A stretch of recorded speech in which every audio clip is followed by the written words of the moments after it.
Nhà nào cũng ăn không no. Lương năm chỉ có 60 đồng. Thập niên 70, ông tôi vừa mở miệng đã đòi 10 đồng tiền dưỡng lão mỗi tháng. Lão nhị, tôi hỏi cậu, 10 đồng mỗi tháng tiền dưỡng lão, cậu có đưa không? Ông là ông tôi, chắc chắn tôi sẽ nuôi ông. Nhưng 10 đồng mỗi tháng tiền dưỡng lão thì cao quá. Tôi không kham nổi. Người trong đội Thanh Thiên đều ở đây. Vậy tôi xin nói rõ. Làng cũng đâu phải chưa từng phân ra. Người khác đưa bao nhiêu tiền vào đồ dưỡng lão, tôi sẽ đưa bấy nhiêu. Không đòi hỏi thêm chút nào. Ông đòi 10 đồng mỗi tháng thật sự là nhiều. Diệp Viễn Sơn tôi làm nụng cả năm được chút điểm công, cũng chỉ khoảng 6-7 đồng. Lấy đâu ra tiền mà đưa ông 120 đồng một năm? Tôi mặc kệ chuyện đó. Hồi đó chính cậu đòi phân ra, giờ lại bảo không có tiền nuôi tôi. Vậy thì dọn về ở chung đi, không phân ra nữa là xong. Văn tự phân ra cũng viết rồi, sao có thể không phân được? Cha, ý cha thế nào tôi hiểu hết.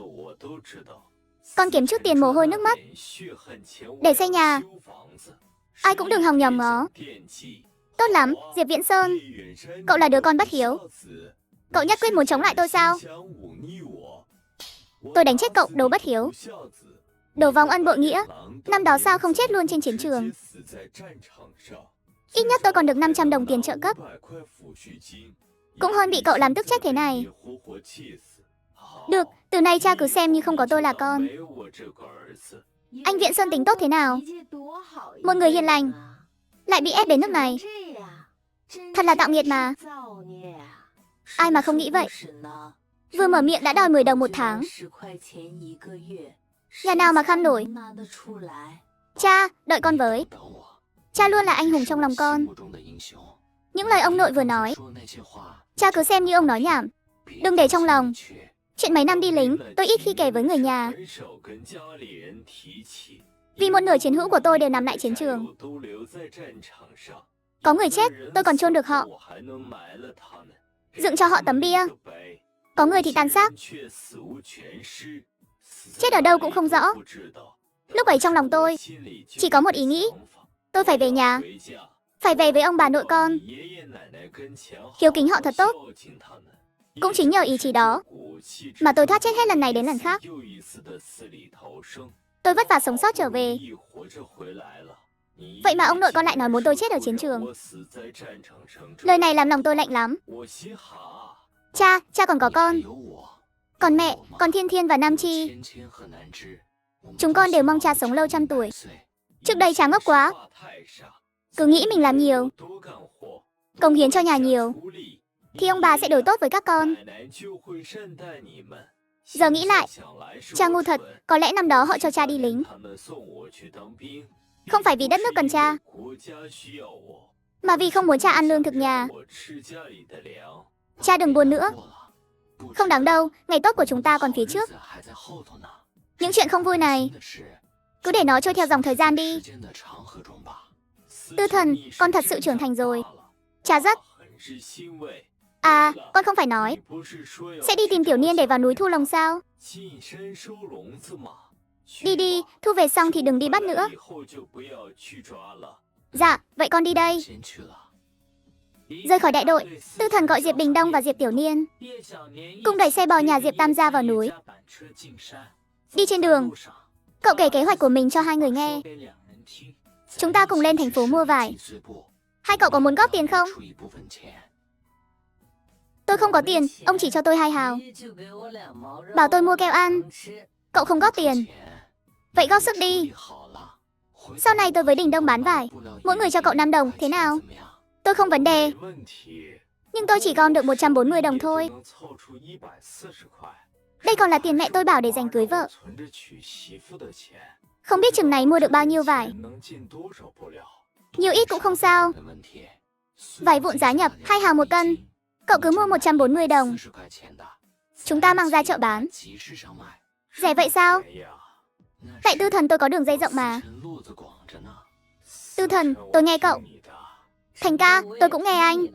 Khoan đã Thành ca, tôi nghe người trong đội nói công xã bên cạnh bị trồn làm loạn mấy lần. Gà vịt nuôi trong đội cắn chết. Họ không tìm anh đi bắt trồn sao? Không có, chuyện khi nào vậy? Hôm kia, đội Lạc Hà một đêm bị cắn chết 6 con gà. Thư ký đội tức muốn điên. Tư Thần mơ hồ nhớ ra hình như có chuyện này. Lúc đi đội Lạc Hà giúp bắt trồn, suýt bị một cô trí thức tên Lương Thanh bám dính. Cũng không biết cậu có sức hút gì mà Lương Thanh nhất quyết đòi gả. Lúc đó chuyện ầm ĩ to. Mộc Lan Chi vừa vào cửa còn buồn mấy ngày. 3 người vừa đi vừa trò chuyện hơn 1 tiếng. Cây cối trên núi mới dần nhiều lên. Chẳng mấy chốc đến vị trí lồng đầu tiên. Hôm nay may mắn ghê. Lồng đầu tiên đã có 1 con. Trời ơi! Tư Thần, sao lại là trồn trắng vậy? Tôi trước giờ chưa thấy con nào trắng bao giờ. Tư Thần nghi ngờ cúi xuống nhìn lồng. Chỉ thấy một con trồn trắng dài nửa mét. Thảm thương có mình trong góc lồng. Chắc nó cũng đoán mình đang gặp nguy. Kiếp trước cậu từng thấy da trồn trắng ở chợ đen. Giá không hề rẻ. Con to thế này bán được hơn 1.000 đồng. Thành ca, con trồn trắng to quá. Lồng xít không chứa nổi nó. Tôi vừa nói với mẹ, sau này không bắt trồn nữa. Con này còn sống, thả nó đi vậy. Hai cậu lùi xa chút. Đứng gần quá nó không dám ra. Đợi đến 5 lồng sau, một lồng bắt được con trồn nhỏ. Tư Thần cũng thả luôn. Còn một con bị thương chết trong lồng. Cậu không đỡ bỏ, mang về nhà định cho vợ nếm thử. 3 người đi trên đường về. Đang bàn mai lên thành phố giờ nào thì hợp. Đột nhiên từ bên cạnh thò ra một con lợn rừng to, lao thẳng về phía 3 người. Chạy tôi đi! Tư Thần hét lớn. Lập tức nhảy khỏi xe bò, chạy sang một bên. Nói cũng lạ, 3 người tôi chạy, lợn rừng lại chọn đuổi theo phía cậu. May mà cậu quen đường núi nhỏ, chạy thẳng vào khe núi. Không biết chạy bao lâu, ngẩng lên thấy một vách đá, trước mặt lại hết đường. Rõ ràng tôi nhớ con đường này, dẫn lên đỉnh vách núi mà. Sao đột nhiên bị vách đá chặn ngang? Tiếng lợn rừng phía sau hừ hừ, càng lúc càng gần. Tư Thần không kịp nghĩ nhiều, nắm dây leo trên vách đá trèo lên. Nhưng cậu vẫn đánh giá thấp tốc độ lợn rừng. Cậu vừa trèo được vài bước, lợn rừng đã lao đầu tới. Nếu chậm một chút, chắc mông Tư Thần đã toi rồi. Xem ra hôm nay phải có một kẻ chết. Trên vách đá có nhiều đá. Trong tích tắc, Tư Thần dùng sức đạp mấy tảng đá lớn xuống. Cậu định tranh thủ thời gian trèo cao hơn. Khéo sao nổi, một tảng đá trúng ngay đầu lợn rừng. Chỉ nghe rên, con lợn rừng vừa hung hăng lao tới, nằm thẳng cẳng dưới đất. Trời ơi, bị đá đập chết luôn sao? Tư Thần kinh ngạc nhảy xuống từ vách đá, đi vòng quanh con lợn rừng, xác nhận nó chết rồi mới thở phào nhẹ nhõm. Diệp Tiểu Niên không xa nghe thấy động tĩnh. 2 người lúc này vừa kịp chạy tới. Tư Thần, cậu không sao chứ? Ha ha, tôi không sao đâu mà. Coi này, còn nhặt được một con lợn rừng trắng nữa. Mau khiêng lên xe, xuống núi thôi. Nhân lúc máu lợn rừng chưa nguội, nhanh chóng tháo máu nó ra. Tư Thần, cậu đỉnh thật đấy. Đội mình đã 3-4 năm không ai săn được lợn rừng. Con lợn rừng 200 cân này, cứ thế bị cậu tay không đánh chết luôn.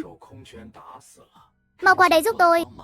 Chúng ta kéo con lợn rừng, đặt lên xe bò ở lưng chừng núi đã, rồi chặt ít cành cây trẻ lại. Đừng để lộ liễu quá. Hiểu rồi. Dân phong đội Tiểu Hà tuy chất phác, nhưng không có nghĩa ai cũng là người tốt. Nếu có ai đó ghen đỏ mắt, nói này nói nọ lung tung, cũng sẽ gây phiền cho chúng ta.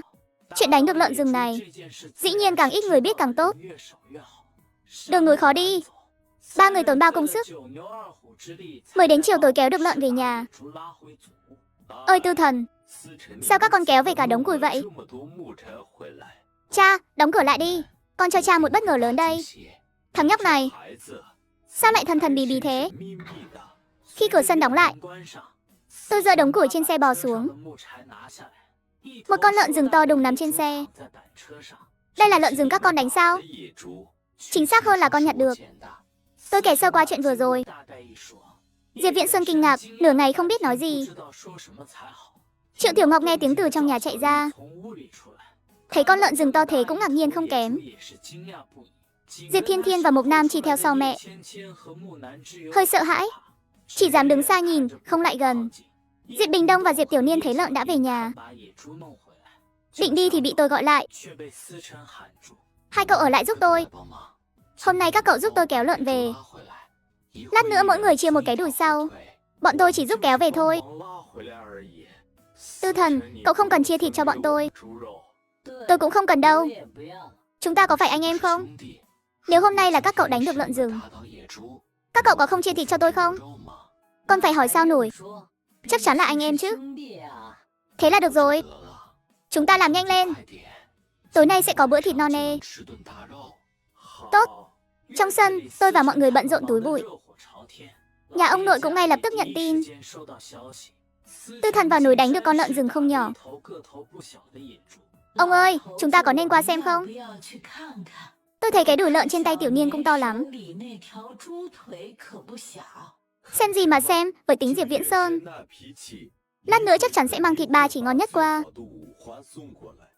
Trưa nay ông với nó vừa cãi nhau ở đội. Ông còn đánh nó nữa. Nếu nó thù ông thì sao? Tôi thấy vẫn nên qua xem thì hơn. Đừng nói là tôi tát nó một cái. Dù tôi có tát nó, mấy cái thì nó vẫn phải ngoan ngoãn nghe tôi.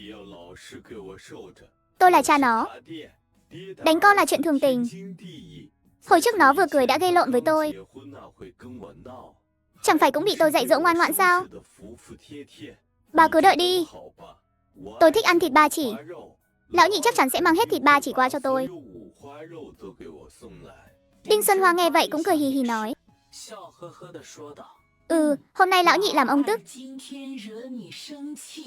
Nó về nghĩ lại chắc trong lòng ngày này lắm. Lát nữa chắc chắn mang thịt ba chỉ qua dỗ ông. Lúc đó ông nhân cơ hội nhắc chuyện vải lúa mạch. Bảo nó dẫn Quế Niên cùng đi mua vải. Sau này Quế Niên quen đường. Qua năm là tự làm được. Tôi cũng nghĩ vậy. Thằng Tư Thần này, không biết gần đây ăn nhầm thuốc gì. Cứ chống đối tôi. Bảo nó dẫn Quế Niên. Nó chắc chắn cái không muốn. Vẫn phải ra tay từ lão nhị. Lát nó mang thịt qua thì nó luôn. Diệp Hậu Đức chẳng lo chút nào. Diệp Viễn Sơn sẽ không mang thịt cho ông. Không ngờ bên nhà tủ, ngoài phần thịt Diệp Bình Đông và Diệp Tiểu Niên lấy, tôi đã bán hết chỗ thịt lợn còn lại, để lại 30 cân thịt cho nhà mình ăn. Tôi không chịu nổi nữa. Ăn no căng rồi. Còn có chút tiền đồ thôi. Nhà mình sau này không thiếu thịt ăn đâu. Con ăn lắm thịt thế. Xem tối nay ngủ thế nào. Con lớn thế này, lần đầu được ăn sườn. Lỡ ăn nhiều quá thành ra no. Cha muốn cười thì cười đi. Cả nhà ăn thịt lợn, vừa nói vừa cười, vui vẻ không kể xiết. Diệp Hậu Đức nghe người làng bảo, thịt lợn rừng bán cho dân làng một ít. Cuối cùng đành bỏ sĩ diện qua nhà tổ. Nếu thằng con ngốc lão nhị thật sự không hiểu kính ông, thịt ba chỉ mà mang bán hết thì sao? Ông nội, sao ông qua đây? Sao, tôi không được qua à?